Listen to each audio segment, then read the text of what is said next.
Dieu, l'on se retrouve pour la 4e partie du message que le Seigneur envoie à son peuple au corps de Christ, aux enfants de Dieu. Donc, dans cette partie, je l'ai intitulée « La célébration des deuils et la recherche de la paix ». Alors, pourquoi j'ai intitulé comme ça? Vous allez comprendre. Donc, dans cette partie-là, l'ange de l'Éternel a fait sortir un grand écran. Sur ce grand écran, j'ai pu voir une servante de Dieu qui était décédée. Et la servante de Dieu était vraiment... J'ai vu en fait le monde dans lequel elle se trouvait, frères et sœurs. Je peux vous dire que le monde où on va après la mort, c'est très beau. C'est vraiment très beau. Il n'y a rien sur la terre. C'est vraiment, vraiment très beau, frères et sœurs. Et cette servante de Dieu était dans une joie extrême. Je ne sais pas comment vous la décrire. C'est-à-dire, imaginez ce qui peut vous donner la plus grande joie de votre vie. Vous multipliez encore fois 1000. C'était cette joie. Donc, cette servante de Dieu était dans la joie, dans la paix, dans la quiétude. Le lieu là où elle se trouvait était vraiment très, très beau. Vraiment très, très beau. Et puis, l'ange de l'Éternel me dit, retourne-toi, regarde. Et quand je me retourne donc, je vois, c'était la terre en fait, si vous voulez. Donc, je me retourne et je vois la terre. La terre, c'était la maison de la... Il me fait voir en fait la maison de la servante de Dieu. Donc, elle est morte.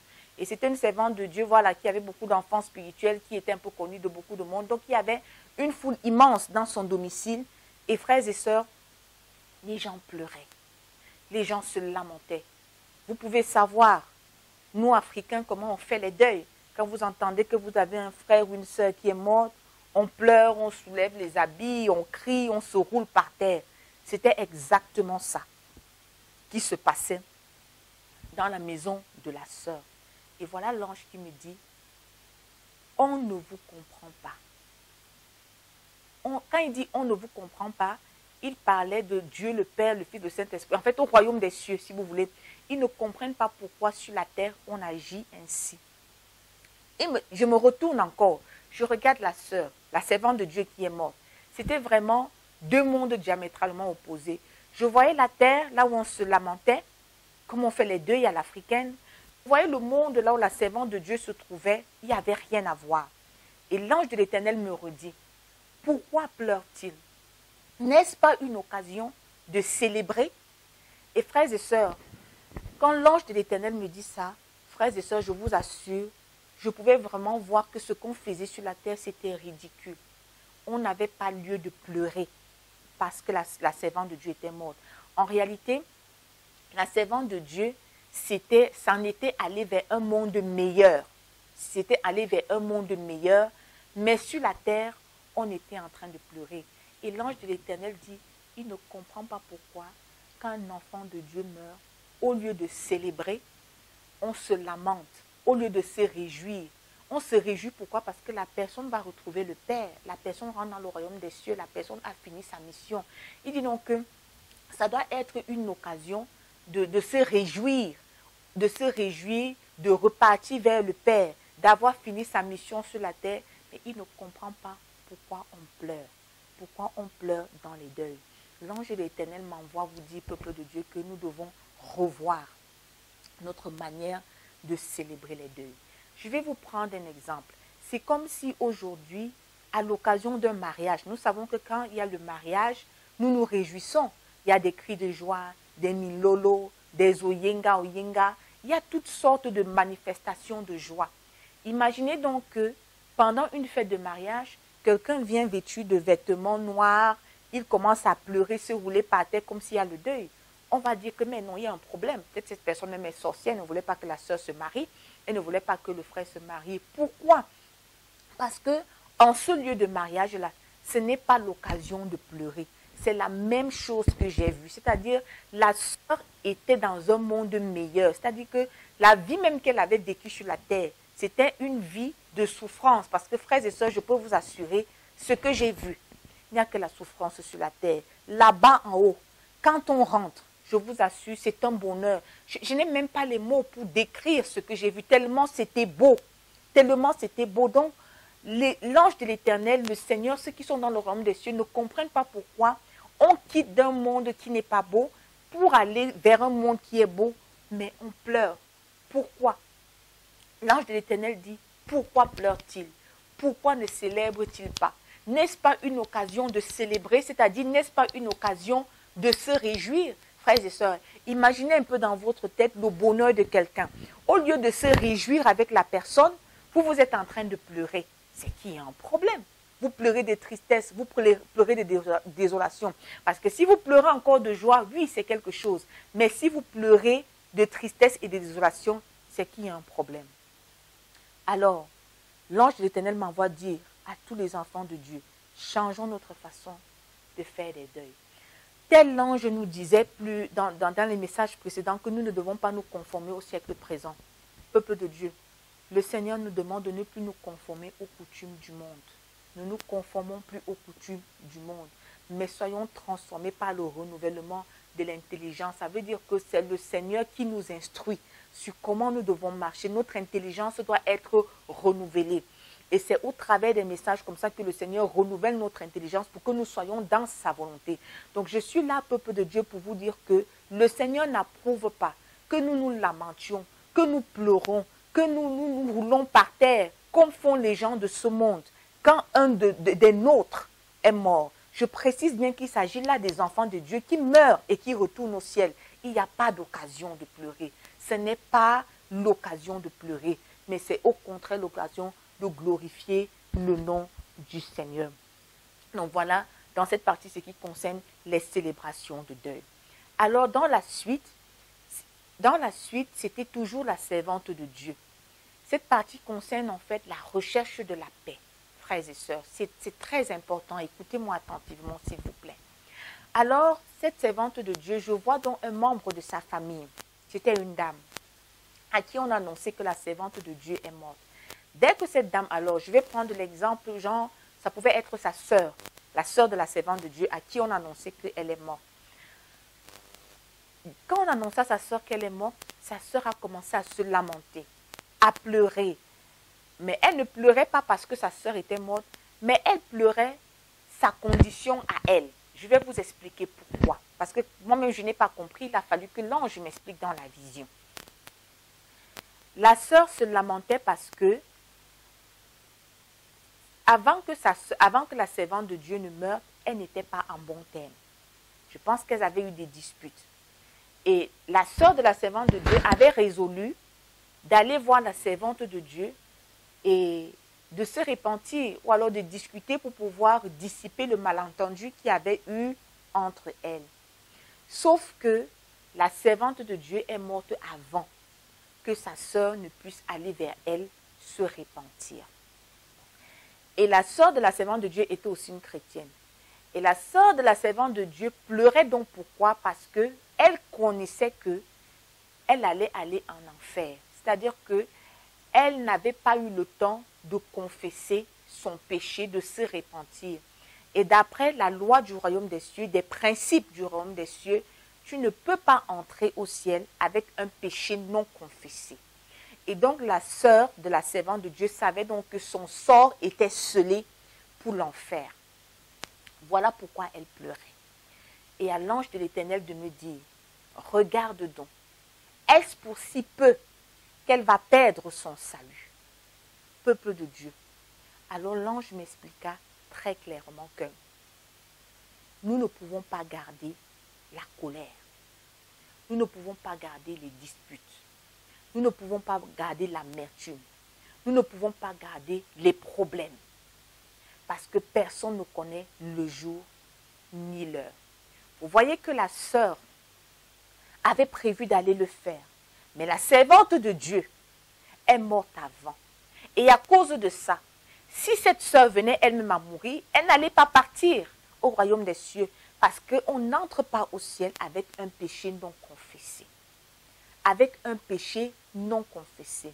Et l'ange de l'Éternel dit, est-ce que les disputes que nous avons entre nous, frères et sœurs, les disputes que nous avons dans nos assemblées, les disputes que nous avons avec les enfants de Dieu, les disputes que nous avons avec les membres de nos familles, est-ce que cela vaut vraiment le coup de perdre notre salut? L'ange de l'Éternel dit, regarde, pour si peu, elle va perdre son salut. Frères et sœurs, comprenez bien. Cette sœur était certainement quelqu'un qui avait peut-être accompli la mission que le Seigneur lui avait donnée. Cette sœur était peut-être quelqu'un de très intègre. Cette sœur était peut-être quelqu'un qui marchait vraiment selon la volonté de Dieu.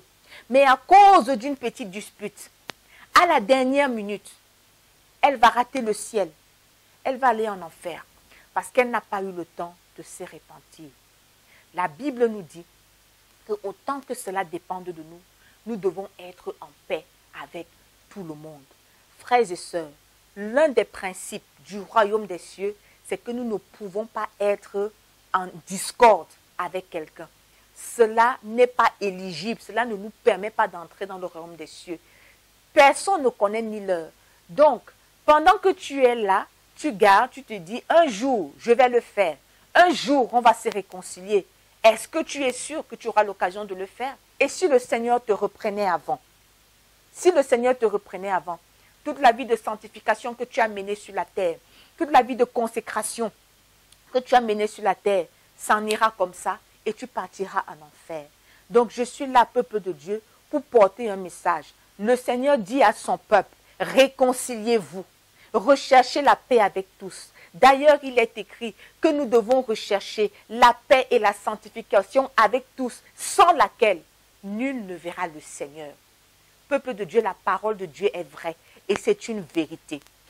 Quand j'ai regardé, quand je me suis réveillée, quand l'ange est venu me raccompagner, parce qu'à un moment il est venu me raccompagner, quand l'ange est venu me raccompagner et je me suis réveillée, j'ai analysé tout ce que j'avais vu, peuple de Dieu, je me suis dit, ce n'est pas quelque chose de nouveau parce que tout ce que l'ange m'a montré, tout ce que l'ange m'a dit, tous les messages qu'il m'a demandé de porter, ce ne sont pas des messages qui sont contraires à la parole de Dieu. C'est des messages qui sont écrits dans la parole de Dieu, peuple de Dieu. C'est écrit dans la Bible, dans la parole de Dieu. Donc le Seigneur vient simplement nous rappeler ceci. Peuple de Dieu, personne ne connaît l'heure, personne ne connaît le jour. En tant qu'enfants de Dieu, nous ne pouvons pas demeurer dans les disputes. Je vais encore toucher un point ici qui concerne spécialement les chrétiens nés de nouveau dans les assemblées. Nous sommes à la fin des temps et on observe beaucoup de discordes. Peuple de Dieu, je veux simplement vous citer une parole de Dieu. La Bible dit quoi? Une maison divisée, subdivisée entre elle-même ne peut pas résister. Ça veut dire que à l'intérieur d'une maison, s'il y a des disputes, la maison va s'écouler. Peuple de Dieu, nous sommes tous les enfants du Seigneur. Nous venons tous du royaume des cieux. Nous servons tous le royaume des cieux. D'où viennent les divisions dans l'église? D'où viennent les divisions dans les assemblées, peuple de Dieu? Réconcilions-nous. Parce qu'à cause de tels comportements, nous arriverons à perdre le royaume des cieux. Nous arriverons à perdre le salut, peuple de Dieu. Ne combattons pas nos frères. Ne nous liguons pas les uns contre les autres. Il n'y a pas de concurrence dans la maison de Dieu, peuple de Dieu. Celui qui a le don de prophétie ne peut pas envier celui qui a le don de l'évangélisation. Celui qui est docteur ne peut pas envier le prophète, le pasteur, peuple de Dieu. Donc, nous sommes le corps de Christ. Le Seigneur déplore ça. Le Seigneur déplore également ça. La division au sein de son Église, peuple de Dieu. Nous n'avons pas les mêmes missions en tant qu'assemblée de Dieu. À l'un, il va donner par exemple la sanctification, c'est-à-dire c'est une assemblée qui va se concentrer sur la sanctification. À l'autre assemblée, il va donner par exemple la délivrance, c'est-à-dire le don de délivrance. À l'autre, il va donner par exemple, je ne sais pas, la mission d'aller dans toutes les nations, d'évangéliser au travers de la télé. Ce que je veux dire ici, c'est que on n'a pas à envier le don de l'autre. On n'a pas à envier la mission de l'autre. Parce que le problème vient du fait que on veut se rivaliser, on veut se comparer. Il n'y a pas de comparaison au peuple de Dieu. La Bible dit que si une maison est subdivisée, on ne peut pas résister, on ne peut pas subsister. Alors, peuple de Dieu, je veux inviter les serviteurs de Dieu, les fidèles, les croyants. Peuple de Dieu, si tu es réellement un enfant de Dieu, tu cherches le Seigneur te lance un dernier appel. Et je vais continuer cette vision parce que après, la servante de Dieu a apparu sur l'écran. Donc pendant que l'ange de l'Éternel était en train de me dire, regarde, elle va perdre le salut. La servante de Dieu a apparu sur l'écran et elle s'est mise à parler avec sa sœur. Elle a dit à sa sœur, n'aie crainte, avant de mourir, je t'avais pardonné, je t'avais sorti de mon cœur. Et c'est là que la sœur de cette servante de Dieu a pu être sauvée. C'était un dernier, comment vous expliquer, c'était un dernier, pas un dernier avertissement, mais c'était un dernier recours, si vous voulez. C'était une dernière chance qui lui avait été accordée. C'est ainsi qu'elle a pu obtenir son salut. De même, je veux parler à toi qui m'écoutes au travers de cette télévision. Tu es certainement en discorde avec quelqu'un. Ce n'est pas un hasard si tu as entendu ce message. Le Seigneur t'envoie une seconde chance en te disant, tu ne connais ni l'heure, tu ne connais ni le jour. Toutes tes œuvres, tes bonnes œuvres peuvent être effacées à cause d'une dispute inutile, à cause d'une rancœur, à cause d'une amertume. Alors, autant que cela dépende de toi, va faire la paix avec celui avec qui tu es en discorde. Car c'est cela qui est agréable au Seigneur. Peu importe les œuvres que tu accomplis pour le Seigneur, peu importe l'œuvre du Seigneur que tu fais, si tu n'es pas en paix avec les gens, frères et sœurs, tu ne verras pas le royaume des cieux. Parce que le Seigneur n'accueille pas des personnes dont le cœur est rempli d'amertume, rempli de disputes, rempli de querelles. La Bible le dit, pour autant que cela dépende de toi.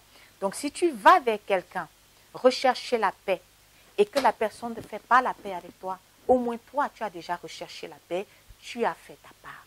Voilà ce en quoi le Seigneur nous appelle et nous recommande en tant qu'enfants de Dieu. Soyez tous bénis au nom de Jésus-Christ. Amen.